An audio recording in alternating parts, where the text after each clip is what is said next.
primeiro versículo, versículo 5, que nos diz assim: bem-aventurados os mansos, porque herdarão a terra.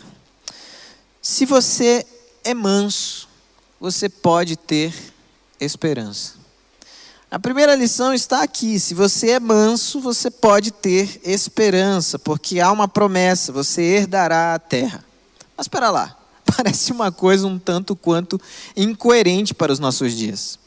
Nós somos estimulados hoje a lutar pelos nossos direitos, a carregar uma bandeira com os nossos olhos cheios de sangue, defendendo a nossa causa, a nossa ideologia. Nós somos desafiados pela mídia, pelas redes sociais e por tantos ambientes a abrirmos a camisa, arregaçarmos a manga e sermos até, de certa forma, violentos na forma que nós nos expressamos. Seja virtualmente, seja presencialmente, nós somos estimulados ao contrário da mansidão. Concorda comigo? Ou é só eu que estou percebendo esses estímulos dia após dia? Quando, na verdade, quando nós olhamos para a Bíblia, nós aprendemos a ser manso, humilde, gentil, porque essa palavra poderiam ter 3 opções de tradução diferentes. Essa palavra que tem do original grego poderia ser muito bem ser traduzida como humilde, no sentido de alguém que chega com mansidão, com gentileza para conversar com outro alguém, não com a intenção de convencer do seu erro, mas de partilhar uma experiência. Ser manso no sentido bíblico, e olhando para essa expressão aqui do Novo Testamento, é aquela pessoa que tem uma palavra dócil, uma palavra amistosa, que corre para distante de uma briga, para distante de uma boa discussão. É isso que nós estamos sendo estimulados a fazer no dia a dia? Eu acho que não. Eu tenho a impressão que é completamente o contrário. Nós vamos assistir alguma palestra e nessa palestra alguém vai te dizer: olha, você tem todo o direito de exercer isso e aquilo. Então não abra mão desses direitos, lute por isso, se expresse com ousadia nesse sentido. Quando na verdade nós deveríamos ouvir: você tem talvez o direito ou não, mas o que você realmente precisa fazer é perguntar para Deus se é isso que Ele quer para a sua vida. O que você realmente precisa fazer é se colocar debaixo da potente mão de Deus com mansidão, reconhecendo que você lutando, você tira o direito de Deus lutar por você. Você se torna o seu próprio Deus, anulando as ações do Senhor na sua vida. E quantas centenas de milhares de vezes nós fazemos isso? Nós anulamos a ação de Deus na nossa vida porque nós nos colocamos na posição de deuses.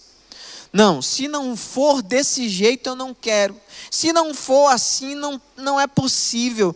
Se não der dessa forma não tem como. A mansidão descrita nesse texto, e que pode te encher de esperança se você a tem, é uma mansidão de alguém que tem um espírito dócil, o comportamento gentil, alguém que sabe, através das suas palavras, exaltar e valorizar as ações de outros, que não se concentra somente nos seus próprios interesses e vontades, que não é conduzido pela explosão, mas sim senta, ora, pergunta o que Deus quer e a partir daí vai lutar ou não. Porque às vezes o Senhor vai dizer que você tem que ser um pouco mais duro, mas na maioria das vezes Ele diz: silencia, deixa comigo que eu resolvo. Quantas vezes na minha vida o Senhor já falou isso? Deixa comigo que eu resolvo. Centenas de vezes. E todas as vezes que eu tentei resolver, eu só me dei mal. Eu só quebrei a minha cara. Eu só me entristeci, eu só me angustiei, eu só afastei as pessoas de mim.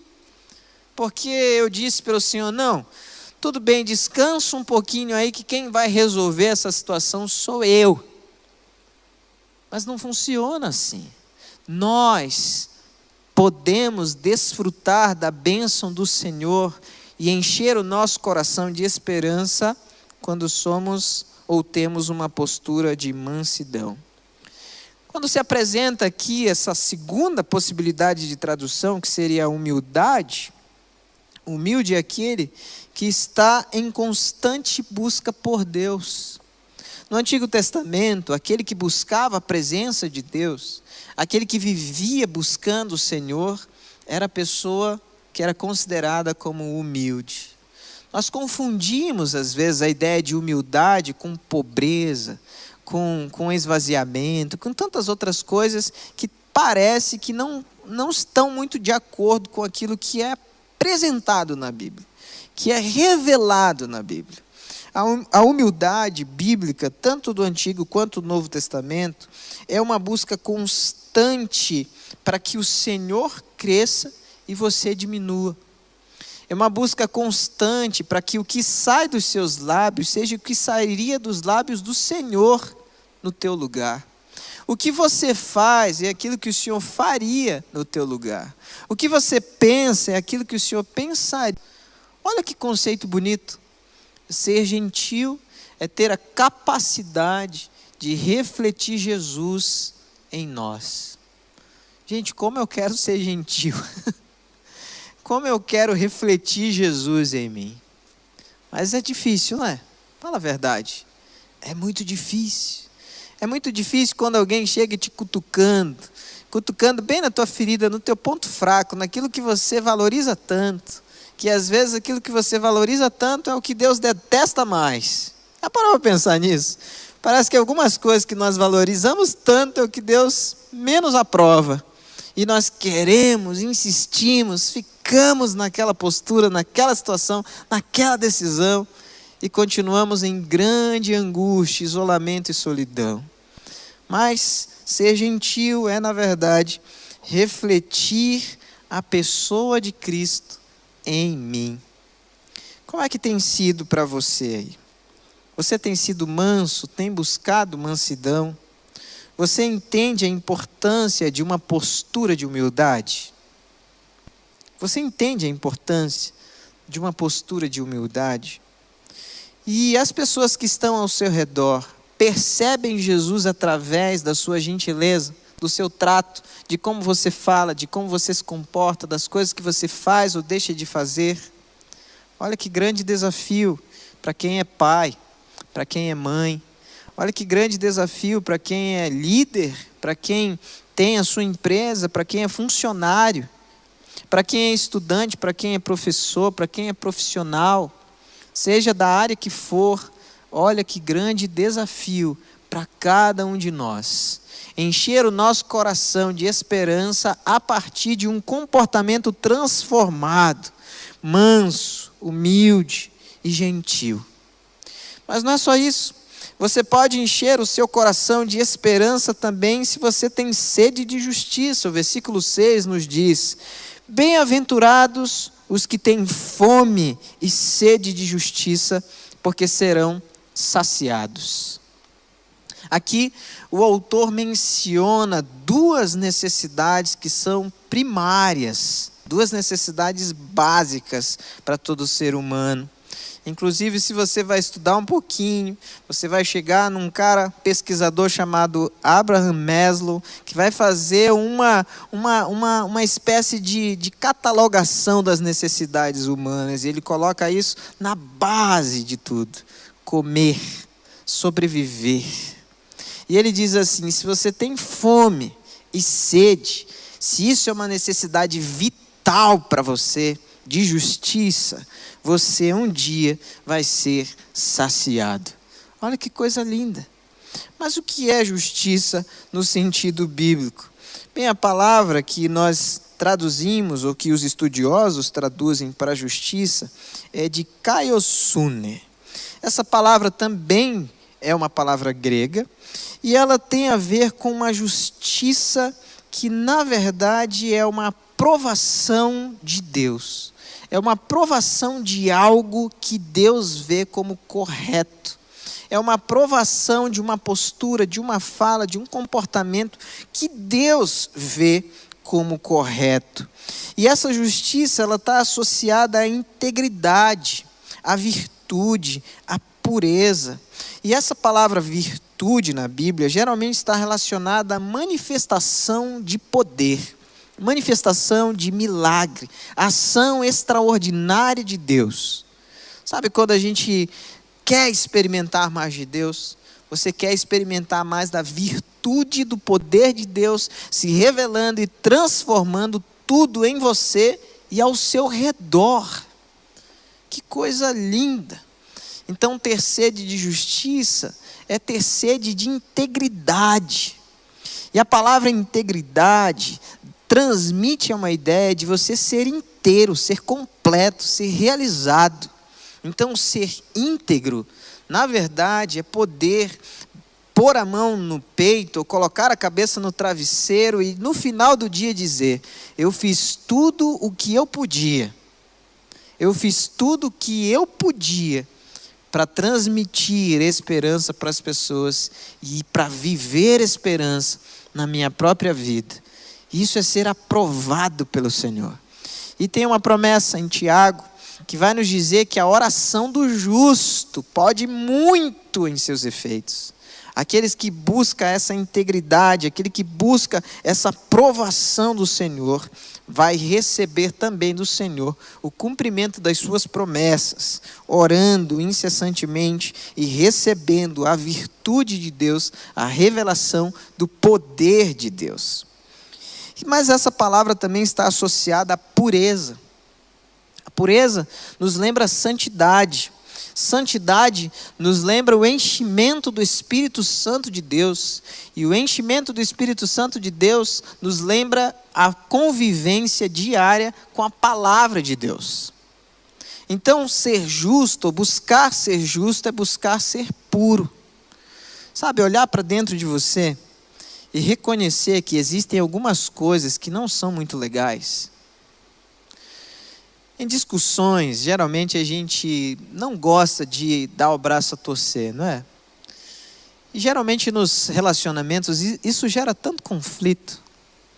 Mas depois do meu 3º ano brigando com a minha esposa, puxando para o lado, puxando para o outro, parece que era um cabo de guerra constante. Eu tinha razão, ela tinha razão, eu tinha razão, ela tinha razão, eu tinha razão, ela tinha razão, e a gente ficava brigando constantemente para ver quem tinha razão.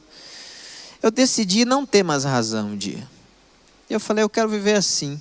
Foi tão mais fácil não ter razão. E quando eu comecei a aceitar a não razão que eu decidi não ter, as coisas começaram a ficar mais fáceis. E eu não usei mais argumento nenhum, e de repente a minha esposa chegava para mim e falou: olha, aquelas coisas que eu falei lá, acho que não faz muito sentido mais para mim. Eu falei, que bom que você chegou a essa conclusão, mas será que não faz mesmo sentido? Isso gera algumas conversas, algumas coisas tão gostosas de viver depois. Isso faz de nós pessoas que podem colocar nas mãos do Senhor as argumentações. Porque às vezes argumentar demais deixa tanto desgaste, né? Dá tanto desgaste, deixa algumas feridas até nos relacionamentos. É óbvio que em alguns momentos você precisa bater o pé, vamos colocar assim, e argumentar. Mesmo argumentando sem argumentar, sendo sábio para argumentar. Colocando alguns exemplos, colocando algumas referências, colocando algumas situações que você já viveu. Mas acima de qualquer coisa, lutando para ter uma comunicação que eu chamaria de assertiva, de colocar as palavras no momento certo, sem violência, que é a comunicação violenta. É aquela comunicação que você impõe e só sabe impor. Porque só você que sabe das coisas, só você que tem domínio sobre tudo, só você que é cheio do conhecimento e da virtude do Senhor. Então você vai impondo e não permite que o outro fale. Isso é extremamente desgastante para ambos, para todos nós, nas relações. Então, ter sede de justiça é ter sede de virtude. Ter sede de justiça é ter sede de pureza. ter sede de santidade.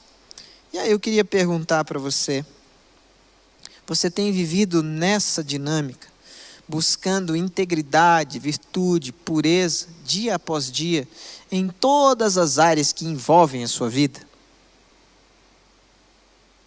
Se você tem vivido assim, você pode ter esperança, porque você vai ser saciado. A Bíblia está te chamando de bem-aventurado aqui.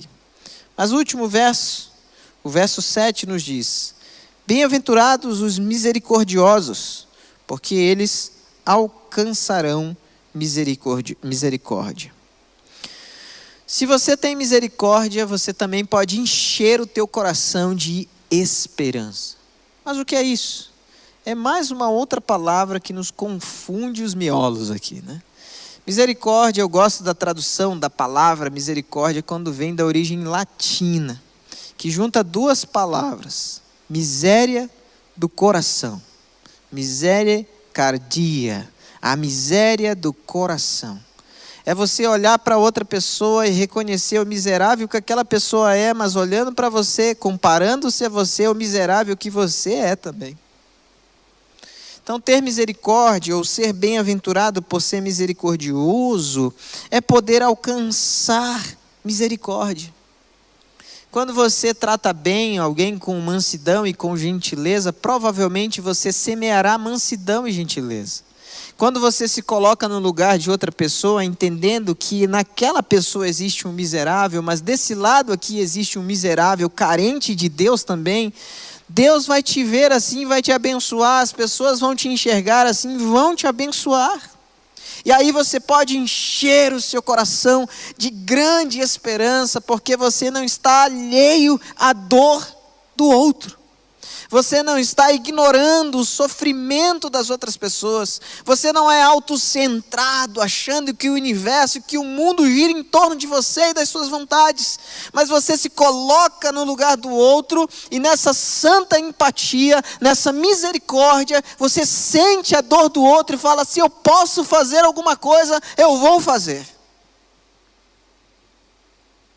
Mesmo que seja orar por alguém, eu vou fazer, porque a dor do outro está me incomodando, a luta do outro está me machucando, o sofrimento do outro está promovendo sofrimento em mim.